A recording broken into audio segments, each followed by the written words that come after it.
हृदय से अभिनंदन करता हूं। मंच पर उपस्थित हमारे सभी सम्मानित पूज्य संतजन, श्री योगी पुरुषोत्तम नाथ जी, योगी श्री राजेंद्र नाथ जी, योगी श्री भोलानाथ जी, योगी श्री पवन नाथ जी, भारतीय जनता पार्टी के लोकप्रिय प्रत्याशी डॉक्टर देवेंद्र कुमार मन्याल जी, विजयपुर से भारतीय जनता पार्टी के लोकप्रिय प्रत्याशी श्री चंद्र प्रकाश Ganga ji,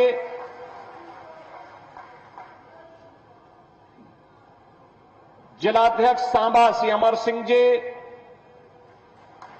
chairman DDC Samba Shri Keshav Dutt Sharma ji, Neeraj Jain ji, DDC और बीडीसी के सभी सम्मानित सदस्यगण, सभी मंडल अध्यक्षगण और भारी संख्या में रामगढ़ की इस पावन धरा पर उपस्थित इन दोनों विधानसभा क्षेत्रों से जुड़े हुए मेरे सभी उपस्थित बहनों और भाइयों, मैं मर्यादा पुरुषोत्तम प्रभु श्री राम की पावन धरा अयोध्या धाम की धरती उत्तर प्रदेश से आपके बीच आया हूं।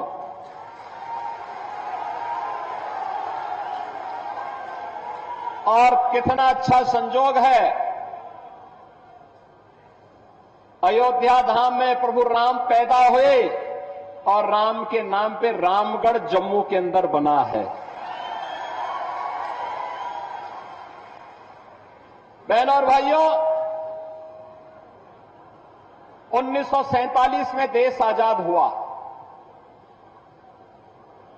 लंबे समय तक देश के अंदर कांग्रेस ने शासन किया,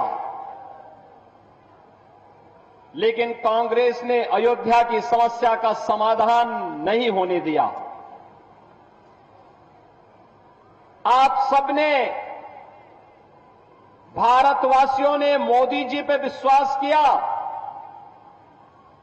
और मोदी जी के नेतृत्व में देश के अंदर सरकार बनने, उत्तर प्रदेश में भी भारतीय जनता पार्टी की सरकार आने के तुरंत बाद 500 वर्षों की समस्या ऐसे समाधान हुई जैसे कि वो समस्या ही नहीं थी। आज तो अयोध्या में 5 सदी के बाद फिर से अयोध्या में रामलला विराजमान हो चुके हैं, भव्य राम मंदिर का निर्माण हो चुका है। बहनों और भाइयों, कांग्रेस का नाम ही समस्या है और भारतीय जनता पार्टी का समाधान है। जो समस्या है उसके लिए बहाना चाहिए। कांग्रेस हमेशा बहाना बना करके देश की जनता को बेवकूफ बनाती रही है और यही कारण है, देश में आतंकवाद की समस्या हो, उग्रवाद की समस्या हो, नक्सलवाद की समस्या हो, जातिवाद की समस्या हो, क्षेत्रवाद की हो, भाषावाद की हो, ये जितना भी विभाजन की बीज हैं, ये सभी विष बेल को बोने का कार्य, उसको पलवित और पोषित करने का कार्य कांग्रेस ने देश के अंदर आजाद भारत में किया। हिंदुओं को कमजोर करने का पाप किया और इनके पाप का परिणाम है ये आतंकवाद। कांग्रेस की सरकार जब केंद्र में थी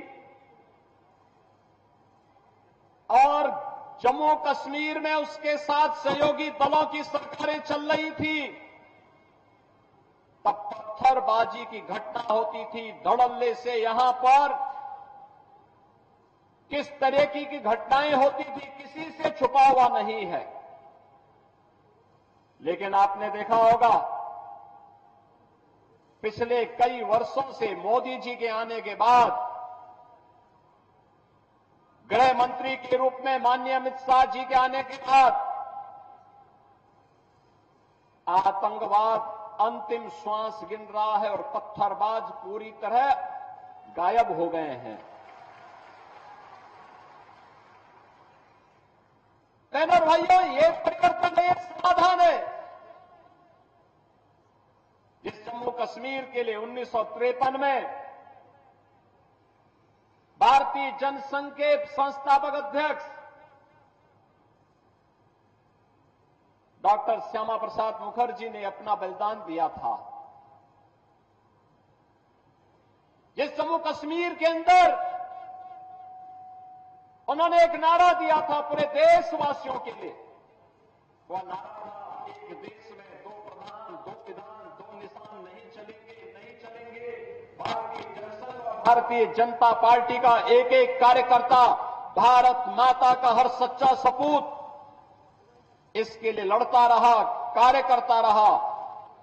डॉक्टर श्यामा प्रसाद मुखर्जी के उस सपने को साकार करने का कार्य किसी ने किया है तो प्रधानमंत्री मोदी जी ने किया। 370 सदैव के लिए समाप्त कर दिया, 35 डेज सदैव के लिए समाप्त कर दिया। आतंकवाद की नर्सरी समाप्त हो गई।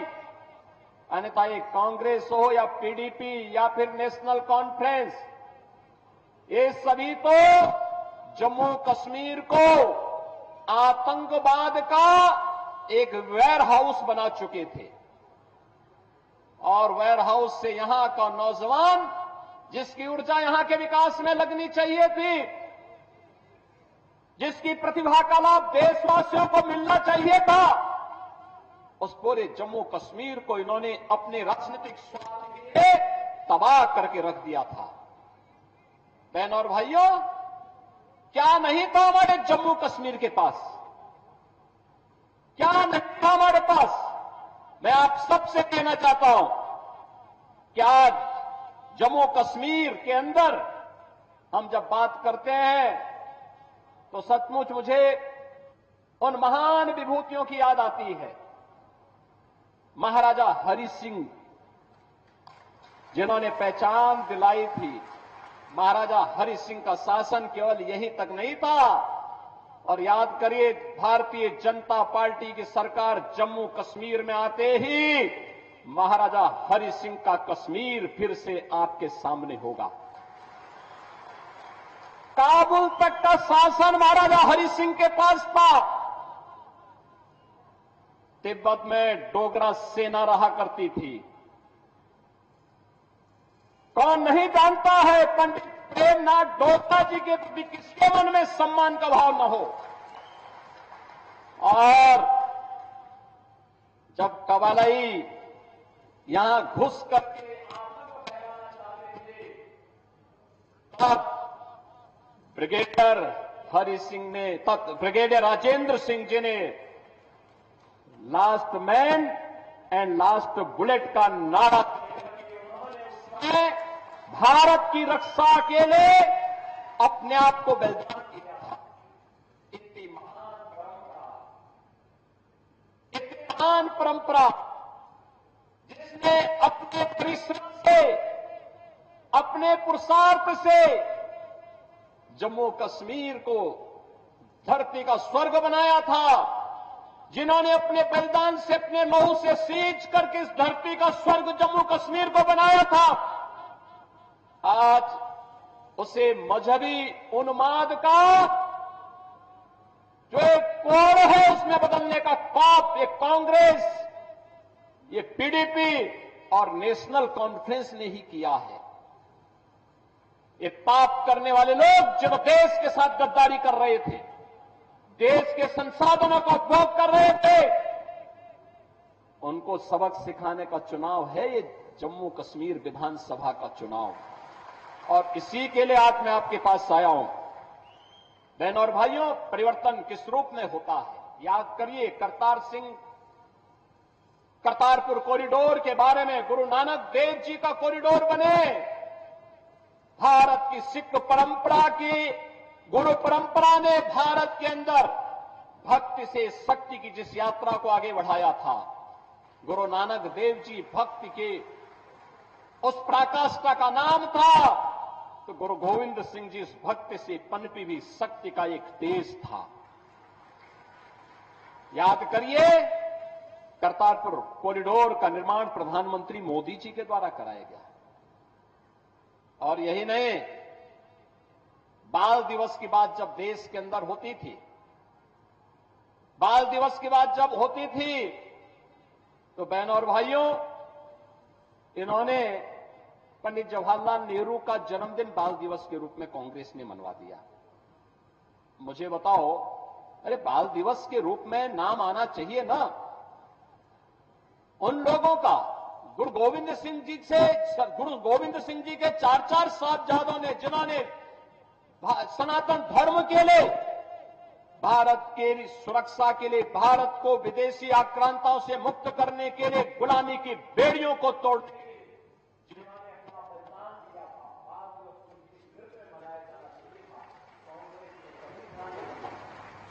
लेकिन मोदी जी ने बाल दिवस की तिथि तय करके पूरे देश के अंदर 4 साहबजादों की स्मृति को जीवंत बनाने का काम किया। हम लोगों ने उत्तर प्रदेश में 2020 में बाल दिवस के कार्यक्रम को पूरे उत्साह के साथ प्रारंभ किया। उत्तर प्रदेश मुख्यमंत्री आवास में एक आयोजन होता है और वह आयोजन बाल दिवस का होता है, जिसमें गुरु गोविंद सिंह जी महाराज के 4 साहबजादों की स्मृति को हम समर्पित उस बाल दिवस के कार्यक्रम को हम आयोजित करते हैं। सभी कार्यक्रमों को स्थगित कर दिया। आज मैं आपके पास आया हूं, एक कलहड़ का इतिहास, कलहड़ का कश्मीर किसने बर्बाद किया। देश के अंदर अपनी पौराणिक और वैदिक परंपरा को जीवित रखने वाला एक कश्मीर आज कांग्रेस ने, पीडीपी ने और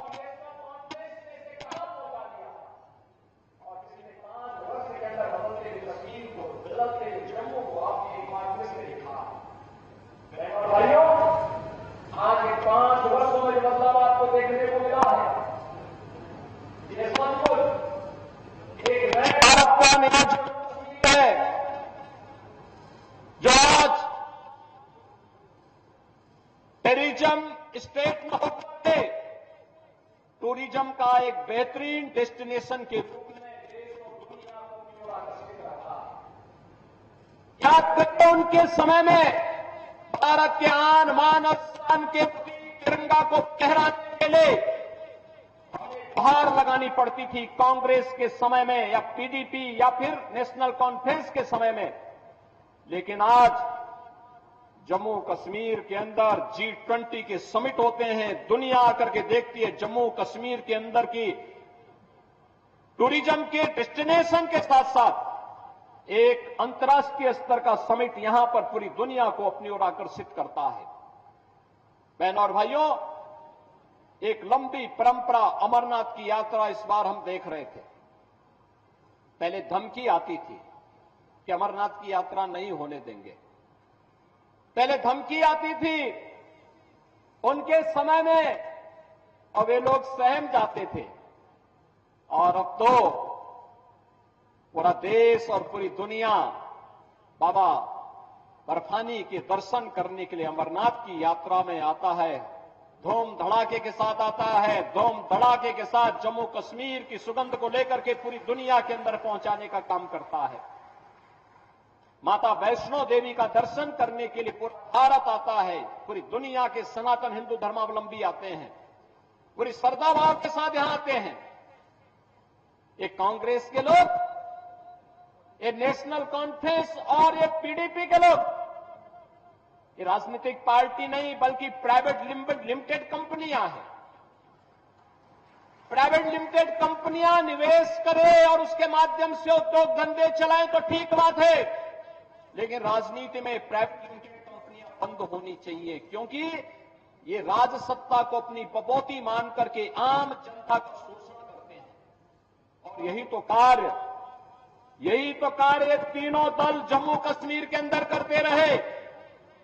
इन्होंने यहां दलितों को आरक्षण नहीं देने दिया, इन्होंने यहां पकड़वालों को आरक्षण नहीं देने दिया, इन्होंने यहां पहाड़ियों को आरक्षण नहीं देने दिया, इन्होंने यहां पर मुख्य धारा के साथ यहां से जुड़ी हुई जातियों को जोड़ने के लिए कोई सार्थक प्रयास नहीं किया, बल्कि 1947 में पाकिस्तान से जो लोग, जिनकी संपत्ति वहां छीन ली गई थी, जो लोग भारत के अंदर आए थे, इनको भी उन्होंने नागरिकता नहीं देने दी। और जब मोदी जी ने और अमित शाह जी ने जब इसके लिए कदम उठाया, सिटीजनशिप अमेंडमेंट एक्ट बना करके उसको प्रभावी ढंग से लागू किया, तो उसका विरोध ये सभी दल करते हुए दिखाई दे रहे थे। बहनों और भाइयों, 1990 के दशक कांग्रेस के पाप, नेशनल कॉन्फ्रेंस और पीडीपी के पाप की पराकाष्ठा को भी हमने देखा है। पूरी दुनिया ने देखा है कैसे कश्मीरी पंडितों के साथ बर्बर अत्याचार हुए थे। मानवता का इतना बीभत्स पाप उस समय हुआ था। उनके प्रति सहानुभूति व्यक्त करने की बजाय उन दहशतगर्दियों के साथ ये सभी दल खड़े हुए थे। केवल भारतीय जनता पार्टी उस समय उन पीड़ित कश्मीरी पंडितों के साथ खड़ी थी। और मैं आज फिर आपसे कहने के लिए आया हूं, भारतीय जनता पार्टी समाधान का नाम है। जो भारतीय जनता पार्टी कहती है वो करके दिखाती है, और भारतीय जनता पार्टी ने मोदी जी के नेतृत्व में जो कहा सो करके दिखाया है। आज जम्मू कश्मीर में टूरिज्म का बेहतरीन डेस्टिनेशन है, आज बेहतरीन कनेक्टिविटी है, आज यहां पे वर्ल्ड क्लास इंस्टीट्यूशन स्थापित हो रहे हैं। कहीं एम्स है, कहीं आईआईटी है, कहीं आईआईएम है, कहीं सेंट्रल यूनिवर्सिटी है, और यहां पे इन्वेस्टमेंट के लिए भी एक नई धरातल के रूप में, एक नई धरती के रूप में जम्मू कश्मीर यहां के रोजगार के साथ, स्वतः रोजगार के साथ जोड़ते हुए अब तो बिना भेदभाव के शासन की योजना का लाभ भी जम्मू कश्मीर के अंदर मिल रहा है। आप अनुमान करिए, लगभग 2.25 लाख गरीबों को प्रधानमंत्री आवास योजना में एक एक आवास उपलब्ध हुआ है। पहले पैसा कहां जाता था? ये तीनों परिवार चट कर जाते थे, और फिर इसीलिए तो इनके साल भर में 8 महीने इनके इंग्लैंड में व्यतीत होते थे, यूरोप में घूमते थे लोग। जम्मू कश्मीर की जनता तबाह होती थी, अभाव में ग्रसित थी, और ये लोग यहां के पैसे को लूट करके ऐशो आराम की जिंदगी यूरोप में और इंग्लैंड के अंदर व्यतीत करते थे। बहनों और भाइयों, आज यहां पे फ्री में राशन का लाभ प्राप्त हो रहा है, आयुष्मान कार्ड की सुविधा उपलब्ध हो रही है, बेहतरीन कनेक्टिविटी के साथ हर घर नल की योजना को आगे बढ़ाने का कार्य हो रहा है। यहां पर जो अनेक कार्यक्रम हुए हैं, ये सभी आज नए जम्मू कश्मीर की स्थिति को आप सबके सामने प्रस्तुत करती है। और इसलिए बहनों और भाइयों, जब हम जम्मू कश्मीर की विधानसभा चुनाव की दृष्टि से आज यहां पर एकत्र हुए हैं, यहां पे 2 चरणों के चुनाव संपन्न हो चुके हैं, मैं आप सबसे इसी बारे में कहना चाहता हूं। याद रखना, जम्मू कश्मीर यहां पर चुनाव के माध्यम से दुनिया के अंदर जो संदेश दिया है, जो ये लोग कभी राहुल गांधी के रूप में, कभी किसी अन्य रूप में जम्मू कश्मीर के बारे में, भारत के बारे में दुनिया के अंदर दुष्प्रचार करते थे, उसका जवाब जम्मू कश्मीर विधानसभा का चुनाव दे रहा है। भारी संख्या में मतदाताओं का मतदान के लिए उमड़ना चुनाव के प्रति उनके रुझान को दिखाता है कि उन्होंने परिवारवादी राजनीति को, विभाजनकारी राजनीति को तिलांजलि दी है, और वे आज जम्मू कश्मीर के अंदर एक लोकतांत्रिक सरकार चाहते हैं, और लोकतांत्रिक सरकार के माध्यम से विकास की मुख्य धारा के साथ जुड़ करके एक भारत श्रेष्ठ भारत की सजग प्रहरी के रूप में काम करना चाहते हैं। बहनों और भाइयों, शांतिपूर्ण तरीके से चुनाव और भारतीय जनता पार्टी की यहां पर वापसी, याद रखना, पाक अधिकृत कश्मीर भी फिर कश्मीर का ही पार्ट होने वाला है, जम्मू कश्मीर का ही भाग होने वाला है। और यही तो हलचल है पाकिस्तान में। वे अपने लोकतंत्र को बचा नहीं पाए। उनको अपने लोकतंत्र को बचाने के लिए मशक्कत करनी पड़ रही है। और मशक्कत करते करते आज पाकिस्तान इस स्थिति में पहुंच गया है कि वहां पे 1 किलो आटा के लिए भी लाले पड़ रहे हैं। आप देख रहे होंगे, भारत 80 करोड़ लोगों को फ्री में राशन की सुविधा का लाभ दे रहा है। 60 करोड़ लोगों को 5 लाख रुपए हर वर्ष स्वास्थ्य बीमा का कवर देता है। जीवन ज्योति बीमा योजना हो या जीवन सुरक्षा बीमा योजना, 12 करोड़ किसानों को किसान सम्मान निधि का लाभ दे रहा है। 10 करोड़ गरीबों के घर में शौचालय का निर्माण कर दिया है। 10 करोड़ गरीबों को उज्ज्वला योजना का फ्री का सिलेंडर उपलब्ध करवा चुका है। एक तरफ भारत है और दूसरी तरफ पाकिस्तान है, रोटी के लाले पड़ रहे हैं। स्वाभाविक रूप से भिखमंगा पाकिस्तान आज अपने आप को नहीं संभाल पा रहा है। कहीं पर पाक अधिकृत कश्मीर उससे अलग होने की आवाज उठा रहा है। वो कह रहा है कि हमें भी तो अधिकार था जम्मू कश्मीर के चुनाव में भाग लेने का, और जम्मू कश्मीर के चुनाव के साथ पाक अधिकृत कश्मीर में भी, मुर्शिदाबाद में भी अगर चुनाव होता ना तो और अच्छा संदेश जाता। लेकिन संदेश आपको देना है इस चुनाव के माध्यम से। दूसरी तरफ बलूचिस्तान अलग से कह रहा है। वो कह रहा है कि पाकिस्तान से हमारी केमिस्ट्री तो मिलती ही नहीं है, हमारी केमिस्ट्री उससे मिलती ही नहीं है, क्योंकि पाकिस्तान तो मानवता का दुश्मन है। ये मानवता का एक कैंसर है। इस कैंसर से दुनिया को मुक्ति मिलनी ही चाहिए, और उस मुक्ति के लिए हम सब आपके पास आए हैं कहने के लिए। बहनों और भाइयों, जब हम आपके पास यहां पर आए हैं, मैं केवल आपके माध्यम से कांग्रेस के नेता श्री राहुल गांधी से कुछ प्रश्न करना चाहता हूं। मैं पूछना चाहता हूं उनसे कि जो नेशनल कॉन्फ्रेंस ने जम्मू कश्मीर के लिए अलग झंडे की बात कही है, क्या वह उसका समर्थन करते हैं? क्या राहुल गांधी 370 और 35A को वापस ला करके जम्मू कश्मीर को फिर से अशांत और आतंकवाद के युग में धकेलने की नेशनल कॉन्फ्रेंस की मांग का समर्थन करता है? क्या कांग्रेस कश्मीर के युवाओं की कीमत पर पाकिस्तान के साथ वार्ता करके फिर से अलगाववाद को बढ़ावा देने का समर्थन करती है?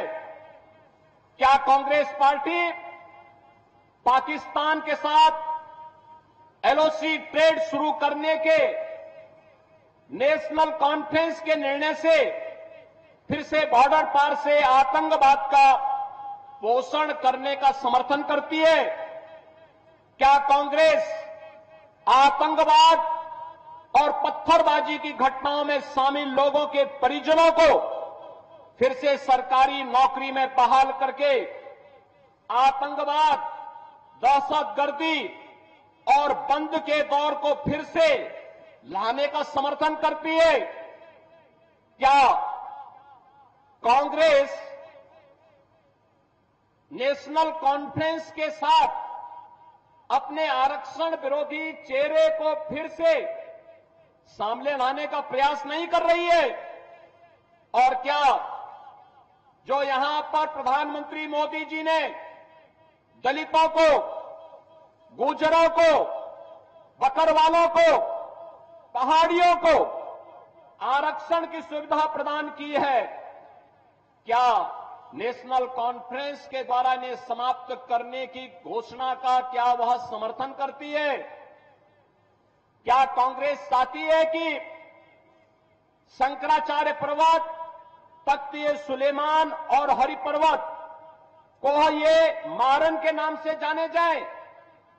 क्या कांग्रेस जम्मू कश्मीर की अर्थव्यवस्था को एक बार फिर से भ्रष्टाचार की आग में झोंककर पाकिस्तान समर्थित गिने चुने परिवारों के हाथों में सौंपने का समर्थन करती है? क्या कांग्रेस पार्टी नेशनल कॉन्फ्रेंस के जम्मू और घाटी के बीच भेदभाव की राजनीति का समर्थन करती है? क्या कांग्रेस और राहुल गांधी कश्मीर को ऑटोनॉमी देने की नेशनल कॉन्फ्रेंस की विभाजनकारी सोच और नीतियों का समर्थन करती है? बहनों और भाइयों, हमें भूलना नहीं चाहिए, ये आर्टिकल 370 पंडित नेहरू ने यह दंश जम्मू कश्मीर के लोगों को दिया था। घाटी में कश्मीरी पंडितों का पलायन कांग्रेस और नेहरू की वजह से हुआ। देश की आजादी के बाद बहनों और भाइयों, जब देश के सभी राज्य विकास की मुख्य धारा के साथ जुड़ चुके हैं, तब जम्मू कश्मीर के अंदर विकास की धारा से यहां की जनता जनार्दन को क्यों वंचित रखा गया? बहनों और भाइयों, और आज इसीलिए आज मैं आपके पास आया हूं कहने के लिए, आज तो जम्मू कश्मीर की पहचान जो मैंने आपको बताया, Chenab bridge, Zojila tunnel, doctor Shyama Prasad Mukherjee tunnel, ये सभी आज जम्मू कश्मीर की पहचान बन चुके हैं। ये जम्मू कश्मीर को एक नई पहचान दिला रहे हैं। वंदे भारत ट्रेन दिल्ली कटरा के बीच या यहां की पहचान बन रही है। और जम्मू कश्मीर के अंदर आज जिस प्रकार की एक नई स्थिति पैदा हुई है, मैंने अपने भाषण के शुरुआती दौर में कहा कि बहनों और भाइयों, मैं मर्यादा पुरुषोत्तम प्रभु श्री राम की पावन धरा उत्तर प्रदेश की धरती से यहां पे आया हूं। अयोध्या में रामलला का भव्य मंदिर बना, 5 सदी के बाद रामलला का विराजमान हुआ। कारण था बीजेपी के कारण, मोदी जी के कारण। और याद रखना, अयोध्या का इंटरनेशनल एयरपोर्ट का नामकरण भी महर्षि वाल्मीकि के कारण, वाल्मीकि के नाम पर हुआ है। ये भारतीय जनता पार्टी है। आज अयोध्या धाम में आप जाएंगे, आपको 4 लेन की कनेक्टिविटी मिलेगी, बेहतरीन सुविधाएं मिलेंगी, रेलवे की, सड़क की, एयर कनेक्टिविटी की। ये विकास, सुरक्षा, रोजगार, ये केवल और केवल भारतीय जनता पार्टी दे सकती है। जम्मू कश्मीर आज इन आकांक्षाओं को लेकर के आगे बढ़े, और इन आकांक्षाओं का प्रतीक देश के अंदर केवल मोदी जी हैं, केवल भारतीय जनता पार्टी है, केवल भारतीय जनता पार्टी है। और भारतीय जनता पार्टी के विकास, सुरक्षा और सम्मान के इस अभियान को आगे बढ़ाने के लिए जम्मू कश्मीर को अब चूकना नहीं चाहिए। और इसीलिए मैं आज आपके पास आया हूं आप सबका आह्वान करने के लिए। 2 चरणों के चुनाव संपन्न हुए, अब आगे चुनाव में आपको भागीदार बनना है। भारतीय जनता पार्टी ने रामगढ़ से डॉक्टर देवेंद्र कुमार मन्याल को, विजयपुर से श्री चंद्र प्रकाश गंगा जी को और सामा से श्री सुरजीत सिंह जी को अपना प्रत्याशी बना करके आपके बीच में उतारा है। मेरी आप सबसे विनम्र अपील होगी, भारतीय जनता पार्टी के हर प्रत्याशी को कमल चुनाव चिन्ह पर भारी बहुमत से विजयी बना करके महाराजा हरि सिंह जी का, पंडित प्रेमनाथ डोगरा जी का, ब्रिगेडियर राजेंद्र सिंह जी के सपने का कश्मीर फिर से बनाने में आप अपना योगदान देंगे। इस विश्वास के साथ मैं एक बार फिर से यहां की पावन धरा को कोटि कोटि नमन करता हूं। आप सबका हृदय से अभिनंदन करता हूं। आप सबको विजयादशमी की अपनी मंगलमय शुभकामनाएं अग्रिम रूप से देते हुए वाणी को देता हूं विराम। मेरे साथ बोलेंगे, भारत माता की, भारत माता की, भारत माता की। जय श्री राम।